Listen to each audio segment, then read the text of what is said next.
Assalamualaikum warahmatullahi wabarakatuh. Saya Muhammad Fauzan Azima dari kelas Teknologi Pendidikan A angkatan 2022 dengan NIM 1101622025. Pada video kali ini, saya akan memaparkan tentang tugas individu 1 tentang pemahaman saya tentang apa itu organisasi belajar.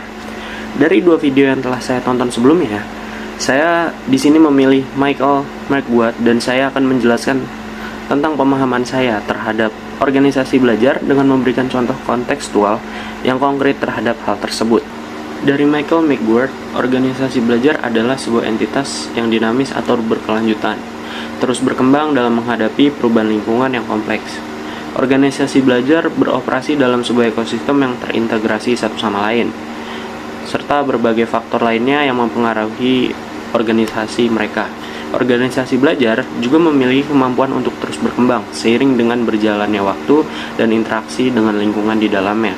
Mereka tidak hanya beradaptasi dengan perubahan, tapi juga secara aktif memantau dan memahami dinamika di dalam lingkungannya itu sendiri. Dengan demikian, mereka menyadari kekurangannya dan terus-menerus belajar dan memperbaiki diri di setiap pengalaman yang baru. Setiap interaksi yang mereka lakukan memiliki hasil bagi organisasi belajar untuk meningkatkan kinerja mereka, dan mereka tidak hanya melakukannya itu dengan lebih baik, tapi juga terus-menerus. Dengan demikian, organisasi belajar tidak hanya bertahan, tetapi juga berkembang dalam menghadapi tantangan baru. Mereka menciptakan nilai tambah bagi semua pemangku kepentingan, seperti klien, pelanggan, dan karyawan. Dengan budaya belajar yang positif dan adaptasi yang cepat, organisasi belajar dapat membangun fondasi yang kuat untuk masa depan dan terus berkelanjutan.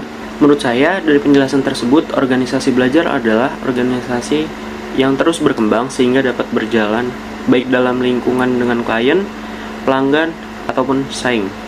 Hal ini menyebabkan organisasi belajar mempunyai kemampuan untuk terus berkembang seiring dengan interaksinya dalam lingkungan.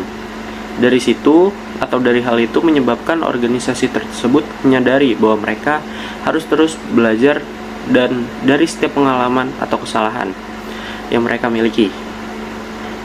Hasilnya adalah pada saat mereka berinteraksi dengan pelanggan atau klien atau bahkan juga pesaing dalam situasi tertentu, mereka jadi lebih baik atau lebih adaptif. Mereka akan melakukan upaya lebih baik dan mereka terus-menerus memahami dinamika di dalam organisasi belajar tersebut. Selanjutnya adalah contoh konkret. Saya mengambil contoh konkretnya adalah Astra International. Astra International adalah contoh konkret dari organisasi belajar yang berhasil. Salah satu contohnya dengan adanya anak perusahaannya yaitu Astra Financial. Astra Financial ini telah memperluas program pelatihannya dan pengembangan karyawannya atau pengembangan sumber daya manusia untuk karyawannya sendiri dengan melakukan penanaman pohon di area kritis sebagai bagian dari tanggung jawab sosial mereka gitu. Hal ini pastinya memiliki dampak yang besar bagi lingkungan, dan hal ini berkontribusi pada lingkungan, tetapi juga memberi kesempatan pada setiap karyawan untuk belajar tentang keberlanjutan dan dampaknya. Ini adalah salah satu contoh organisasi belajar dari Astra International, khususnya di bagian Astra Financial.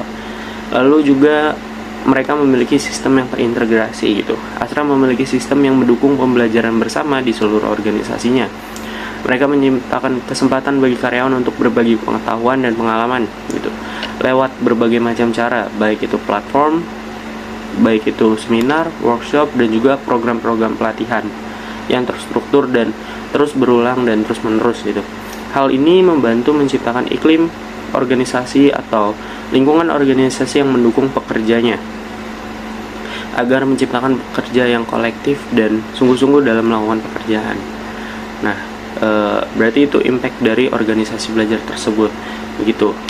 Mungkin itu sekian saja yang dapat saya sampaikan, kurang lebihnya mohon maaf. Wassalamualaikum warahmatullahi wabarakatuh.